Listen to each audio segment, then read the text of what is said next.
Sir, আমি অটোটা খুঁজে ওর মালিককে পাকড়াও করেছি। কিছু খবর পেলে? না স্যার, কাজের কাজ কিছু হয়নি। যেটা বললো সেটা হচ্ছে 8 দিন আগে ওর অটোটাকে কেউ চুরি করে নিয়ে যায়, তারপর রাস্তার ধারে ফেলে রেখে চলে যায়। চুরি হয়েছিল? চুরি হয়েছিল তো মালিক থানায় জানায়নি? হ্যাঁ, মালিক থানায় কমপ্লেন করেছিল।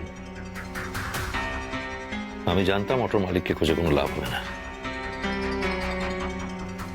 স্যার, সুদেব কি আর ফোন করেছিল? না, আর আসেনি ফোন। আমি তার ফোনের অপেক্ষাতেই আছি। রোহিত, নেক্সট টাইম ফোন নিলে আমি অনেকক্ষণ কথা বলবো, চেষ্টা করবো যতক্ষণ পারা যায় তাকে আটকে রাখার ফোনে। তুই তো তখন লোকেশন ট্র্যাক করবি। Okay sir. দেখুন SIT বেঙ্গল প্রতি সোম থেকে শনি রাত 8:30টায় শুধুমাত্র জি বাংলা সোনারে।